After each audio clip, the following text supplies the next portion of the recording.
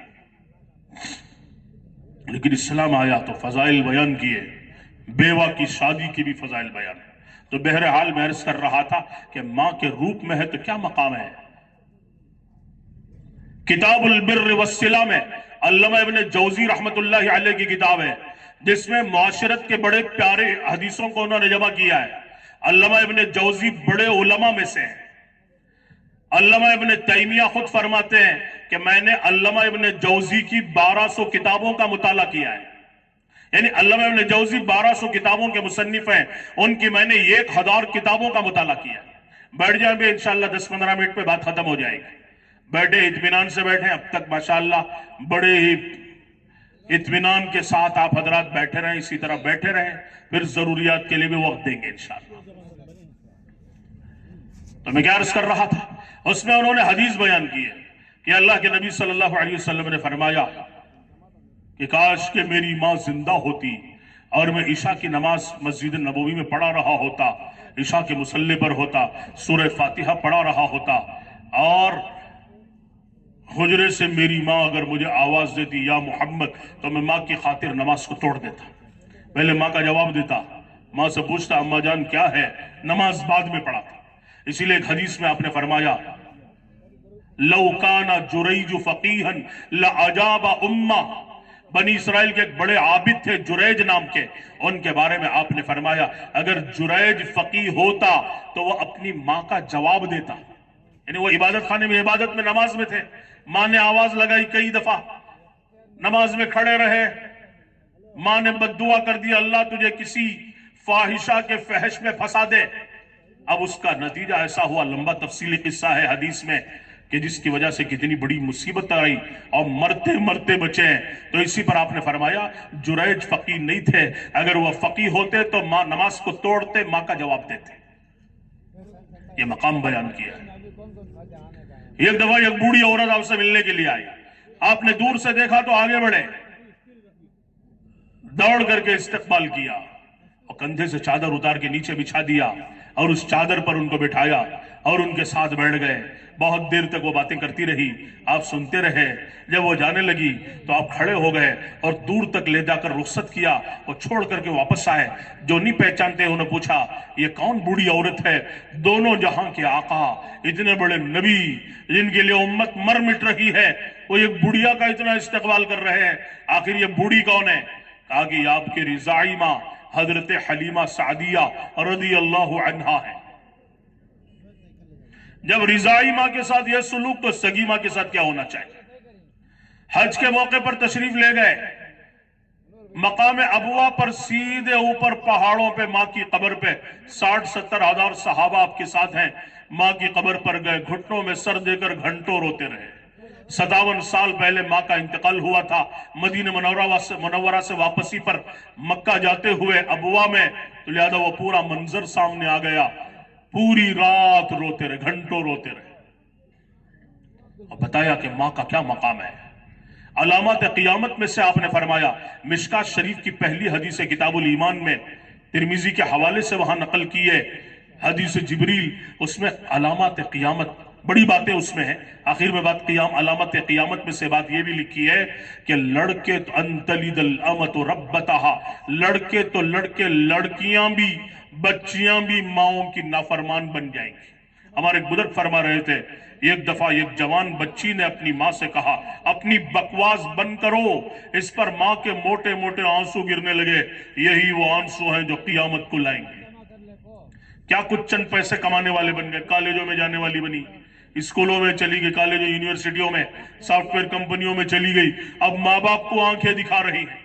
لڑکے نافرمان بن گئے. ماؤں کا بڑا اونچا مقام ہے، باپ کا بڑا درجہ ہے. ایک دفعہ ایک بوڑھے آدمی بیٹھے ہوئے تھے کرسی پر، ان کے سامنے ان کا جوان بچہ بڑا آفیسر، وہ کچھ لکھ رہا تھا، بیٹھا ہوا تھا. باپ نے بڑھاپے کے عالم میں بیٹے سے کہا بیٹا سامنے جو درخت ہے اس درخت پہ کیا بیٹھی ہے؟ کہا چڑیا ہے. دوبارہ تھوڑی دیر کے بعد باپ نے پوچھا بیٹا کیا ہے؟ کہا چڑیا ہے.